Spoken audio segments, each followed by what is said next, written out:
পাখিদের শরীরে চর্বি হওয়া এটা কিন্তু খুবই সাধারণ একটা লক্ষণ। তো যে কোনো পাখিরই কিন্তু এরকম সমস্যাটা হতে পারে। তো বাজরিগার পাখি থেকে শুরু করে ককাটেল পাখি এবং কি লাভবার্ড সব পাখিরই হয়। তো এই জিনিসটা কেন হয় এবং এর সমাধান কী সবটাই কিন্তু আজ এই ভিডিওতে বলবো। তার জন্য পুরো ভিডিওটি তোমাদের শেষ পর্যন্ত দেখতে হবে, কোনো জায়গায় স্কিপ করে গেলে কিন্তু চলবে না। চলো তাহলে ভিডিওটি শুরু করা যাক।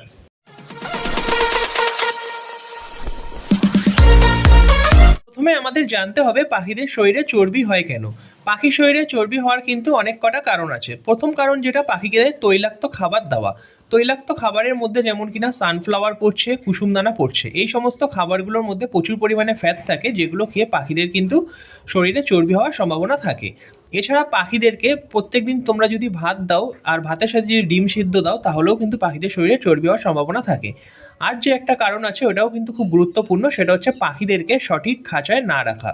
পাখিদেরকে কিন্তু অবশ্যই একটু বড় কেজে রাখতে হবে, তাহলে পাখিরা সেখানে ভালো করে ফ্লাই করতে পারবে এবং কিন্তু শরীরে চর্বি হওয়ার সম্ভাবনা অনেকটাই কমবে। পাখিদের শরীরে চর্বি হলে তোমরা কোনো রকম মেডিসিন ছাড়া প্রাকৃতিক উপায়ে কীভাবে সেটা ঠিক করবে। প্রথমত হচ্ছে যেটা বললাম, পাখিকে কিন্তু বড় কেজে রাখতে হবে, যেখানে কিন্তু পাখিরা ভালোভাবে ফ্লাই করতে পারে। পাখিরা যত ফ্লাই করবে পাখিদের শরীর তত কিন্তু ফিট থাকবে এবং কিন্তু পাখিদের শরীরে চর্বি হওয়ার সম্ভাবনা অনেকটাই কমে যাবে। এরপর তোমাদের সানফ্লাওয়ার, কুসুমদানা এই খাবারগুলো কিন্তু দিতে হবে, তবে কিন্তু খুবই অল্প পরিমাণে। বেশি দিলে কিন্তু পাখিদের শরীরে সেই ফ্যাট হওয়ার সম্ভাবনা থাকে। আর কিন্তু যে খাবারটা ডিম সিদ্ধ, ওটাও কিন্তু সপ্তাহে তোমাদের 2 থেকে 3 দিন দিতে হবে, বেশি কিন্তু দেওয়া যাবে না। আর ভাতেও কিন্তু প্রচুর পরিমাণে ফ্যাট থাকে, এটাও কিন্তু একটু পরিমাণটা কমিয়ে দিতে হবে। মোট কথা সব খাবারই দেবে, তবে কিন্তু পরিমাণটা বুঝে। আর সিড মিক্সের মধ্যে তোমরা কিন্তু চীনা কাউন আর কিন্তু ধানটা একটু বেশি পরিমাণে তোমাদের ইউজ করতে হবে।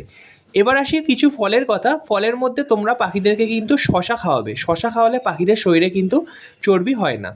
আর পাখিদেরকে যে জিনিসটা একদমই না দিলেই নয়, তো সেই খাবারটা হচ্ছে ভাতের সাথে যদি পাতিলেবু, তোমরা সবাই চেনো পাতিলেবু, কিন্তু যদি রসটা যদি প্রত্যেকদিন পাখিদের খাওয়াতে পারো ভাতের সাথে অল্প একটু, তাহলে কিন্তু পাখিদের শরীরে এই ফ্যাট বা চর্বি জাতীয় সমস্যা কিন্তু আর হবে না।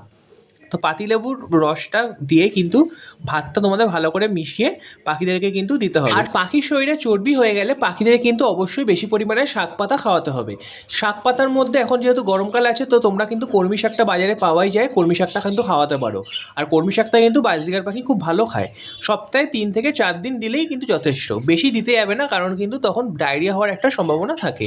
তো বন্ধুরা, এই ছিল ছোট্ট একটা ভিডিও। তো আশা করি এই ভিডিওর মাধ্যমে তোমরা কিছুটা হলেও উপকৃত হয়েছো। ভিডিওটি তোমাদের কেমন লাগলো তা কিন্তু অবশ্যই কমেন্ট করে জানিও। চ্যানেলে প্রথমবার ভিজিট করলে চ্যানেলটা এখনই সাবস্ক্রাইব করে রাখবে আর পাশে থাকা বেল বাটন আইকনটি অন করে রাখবে, যাতে এই চ্যানেলে নতুন কোনো ভিডিও আপলোড করলে সেই ভিডিও আপলোড সবার আগে তোমাদের কাছে পৌঁছে যায়। তাহলে আজকে এত অবধি থাকলো, দেখা হচ্ছে নতুন কোনো ভিডিওতে নতুন কোনো টিপস নিয়ে। ততক্ষণ পর্যন্ত সুস্থ থাকো, ভালো থাকো।